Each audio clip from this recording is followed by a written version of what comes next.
Hello friends, welcome back to the new tutorial of the React in Hindi. तो आज की video में हम बात करने वाले हैं रिडक्स ही क्यों, व्हाई रिएक्ट रिडक्स। ठीक है। तो चैनल को सब्सक्राइब नहीं किया है, चैनल को सब्सक्राइब कर ले। वीडियो अच्छी लगे वीडियो को लाइक शेयर और कमेंट कर दीजिए। तो स्टार्ट करते हैं। React and Redux are popular JavaScript libraries used for building user interfaces and managing the state in the web applications। ठीक है। तो यूजर इंटरफेस बनाने के लिए और वेब एप्लीकेशंस में स्टेट को मैनेज करने के लिए हम यूज करते हैं रिएक्ट एंड रिडक्स। ठीक है। रिएक्ट हम यूज करते हैं यूजर इंटरफेस के लिए और रिडक्स किस लिए यूज करते हैं, स्टेट मैनेजमेंट के लिए। While React is primarily focused on building the reusable UI components. ठीक है। रिएक्ट यूआई कंपोनेंट्स के लिए, Redux provides a predictable state to manage the system. ठीक है। अब सपोज मान लो कि आपको पेरेंट कंपोनेंट से इनर चाइल्ड कंपोनेंट को डेटा पास करना है। तो क्या मैं उसको पेरेंट कंपोनेंट फिर चाइल्ड कंपोनेंट फिर इनर चाइल्ड कंपोनेंट को डेटा पास करूंगा? नहीं। मुझे जब मर्जी अगर मेरे इनर चाइल्ड कंपोनेंट को स्टोर से जब मर्जी डेटा चाहिए मैं गेट कर सकता हूँ। मुझे डिपेंडेंसी नहीं है कि हाँ मुझे पहले पेरेंट पास करेगा फिर चाइल्ड पास करेगा उसके बाद मुझे डेटा मिलेगा। नहीं। आप जब मर्जी जब चाहे स्टोर से जो भी वैल्यू आपको गेट करनी है किसी भी कंपोनेंट में आप कर सकते हो, क्योंकि उसके पास पूरा का पूरा स्टोर होता है, पूरी की पूरी स्टेट होती है। जो इन्फॉर्मेशन आपको चाहिए किसी भी कंपोनेंट में चाहिए आप क्या कर सकते हो, गेट कर सकते हो। तो ये सबसे बड़ा बेनिफिट है। अगर आप यूज स्टेट यूज कर रहे होते तो आपको उस कंपोनेंट से दूसरे कंपोनेंट में डेटा चाहिए वो आपको नहीं मिल पाएगा। ठीक है। तो मेन जो हमारा रिएक्ट रीडर्स का है कि state management, global state management के लिए यूज होता है। ठीक है। आप ग्लोबली स्टेट को मैनेज कर सकते हो। ठीक है। उसके बाद here are the some reasons why developers choose React with Redux. ठीक है।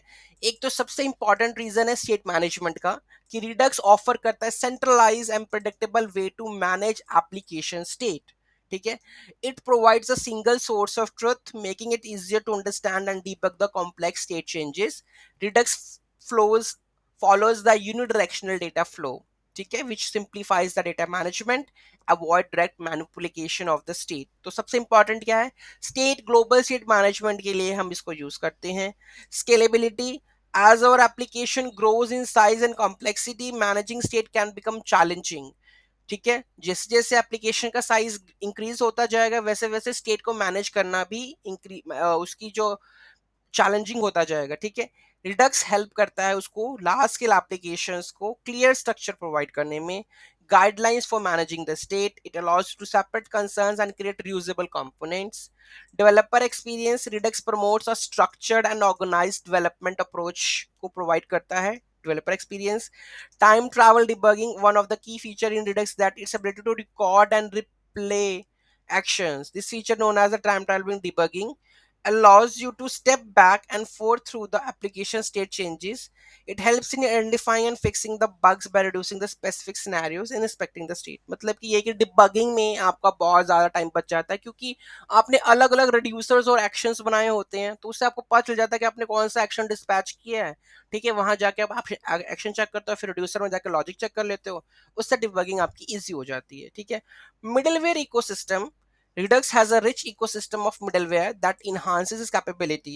Middleware allows you to intercept and modify actions before they reach the reducers। कहने का मतलब है कि सपोज मान लो कि मैं ऐड टू डू ऐड कर रहा हूँ। ठीक है। अब मैंने लॉगिन कर रखा है तो मैं एक मिडलवेयर एज अ एक्ट करेगा कि मैं एक ऊपर से क्या कर दूंगा, एक लेयर बना दूंगा कि टू डू ऐड करने से पहले पहले इसकी ऑथेंटिकेशन चेक की जाए कि ये यूजर लॉग्ड इन है कि नहीं है। तो एज अ मिडलवेयर भी ये काम करता है। ठीक है। कंपैटिबिलिटी विद रिएक्ट, रिएक्ट के साथ इसकी कंपैटिबिलिटी है।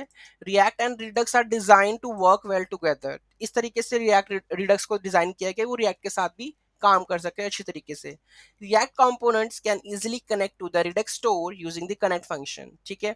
तो आप देख सकते हो कनेक्ट फंक्शंस के साथ क्या कर सकते हैं, हम इजीली कंपोनेंट में क्या कर सकते हैं, कनेक्ट कर सकते हैं रिडक्स स्टोर को, और वहां से जो भी डेटा गेट करना है वो हम गेट कर सकते हैं। ठीक है। एक एग्जांपल था मेरे पास यहाँ पे, कनेक्ट का ऑप्शन बोला था ना काउंटर में, नहीं नहीं हमारे वो क्या है, कंपोनेंट्स, कंपोनेंट्स, ये हमारे कंपोनेंट्स नहीं काउंटर्स। ये भी आप डॉट जेएस देख लेते हैं मेन फाइल। ठीक है। यहाँ पे जैसे कि हमारे पास कनेक्ट फंक्शन है ना, ये वाला कनेक्ट करते हैं, तो यहाँ पे मेंशन किया हुआ है कि मतलब कि React components can easily connect to the Redux store. तो ठीक है ना, तो मैंने यहाँ पे क्या कर दिया, रिडक्स स्टोर से कनेक्ट कर लिया map state to state props. इसमें जो भी इसकी स्टेट है और लाइट लाइट स्विच की जो भी स्टेट है, तो मैंने क्या किया, मैप स्टेट टू प्रॉप्स से क्या कर लिया, उसके स्टोर को, इनकी वैल्यूज को क्या कर दिया, यहाँ पे गेट कर लिया। ठीक है, इसमें से अब मैं जहाँ पे भी काउंटर लिखूंगा यहाँ पे, अब मेरे को यहाँ पे मैप स्टेट टू प्रॉप्स है ना, अब स्टेट क्या बनेगी आपकी, प्रॉप्स बनेगी, तो काउंटर और लाइट स्विच को एज अ प्रॉप में कहीं पे भी क्या कर सकता हूँ, यूज कर सकता हूँ। तो कनेक्ट फंक्शन जो है आपका रिडक्स स्टोर में, function and hooks provides by the React Redux library. This integration allow to React component to assess and update the application state. तो इससे आप जो हमारी स्टेट है उसको आप अपडेट कर सकते हो।